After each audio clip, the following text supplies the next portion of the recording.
Hi, my name is Yemisi. You're welcome to my podcast. It's called Tabitha's House with Dr. Yemisi. I'm excited and I know you're going to be blessed.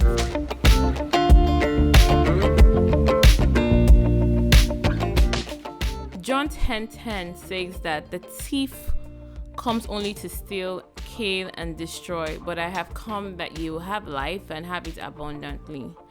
On my journey and my exposure to God's love and to God's grace, I have realized that the devil has one aim, and the aim of the devil is to crush you. He crushes us with anxiety, he crushes us with fear, the need to control, pain, trauma, all sorts of things. But there's good news. The good news is that Jesus has come to give us life. He has come to give us peace. He has come to give us healing. He has come to give us joy. He has come to give us happiness and so much more. And I see that a lot of times the battle is inside of our minds. So come with me on this journey. We're here together as we unravel all that God has put in the inside of us. The devil will not win over our lives. We will live our life to the fullest. I'm sure of that. We will live our life to the fullest. We have to wrap our minds around this difficult truth every day, that life is hard. But God promises us love. He promises us to be with us. He promises us joy. He promises us good news. He promises us that despite the journeys we find ourselves in, we will always be victorious. And for a while now, I have been studying Psalm 23.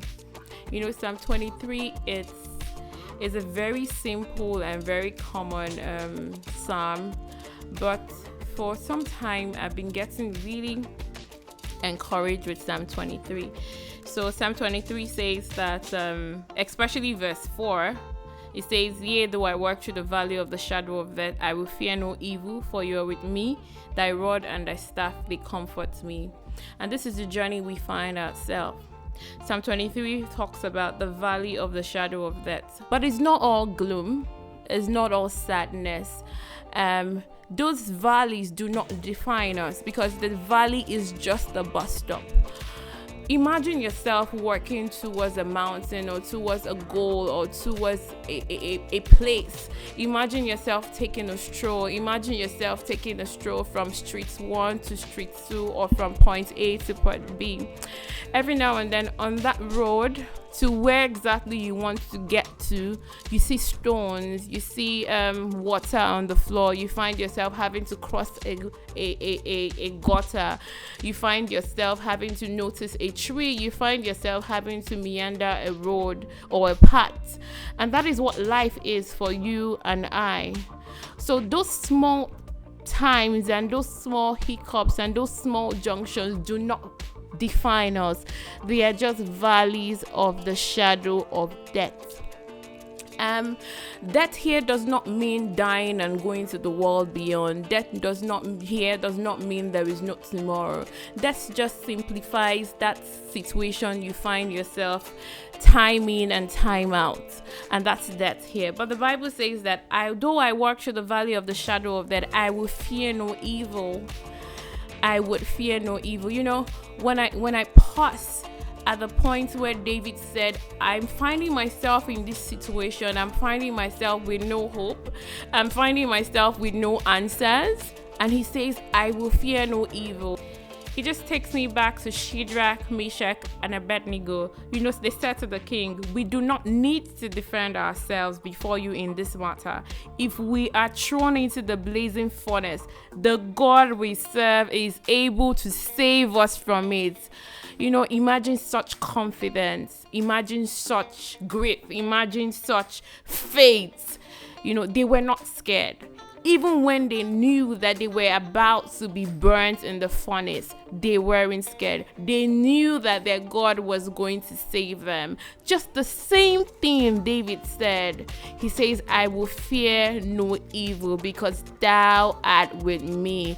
I'm saying to someone, God is with you in that valley of the shadow of death where you are right now. That seems like there's no hope. That valley is about to define you. That valley is about to steal your dream. That valley is about to turn your head right and left. That valley is about to make you give up on yourself. We will fear no evil because God is with us. That's the same thing I find that David is saying at a time like this. I would fear no evil. And every now and then I'm asking myself, why would David fear no evil? I mean, Saul is after him. I mean, he's having to hide. I mean, he has no food. I mean, they want to kill him. I mean, the whole nation is against him right now. Why would somebody face all these situations and say, I will fear no evil? It beats my imagination. And then I pause and I think, this guy knew something. He had something. He had some certain hope and trust in something beyond our imagination, in something we could not feel, in something from the inside, in something that formed him. He had a strong hope against all hope. And then I pause there and I see he says, for thou art with me, thy rod and thy staff, they comfort me. And I'm like, oh, now it makes a lot of sense. He knew God was with him. He knew it looked like he was on his own, but God was with him. He knew that when we see him physically, we see him alone. We see him hiding behind the rocks. We see him scared. But inside of him, he knew that God was with him. And then it takes me back to Shadrack, Meshack, and Abednigo. And I realized that they knew that God was with them. And guess what? In the midst of the heat, the fourth person showed up.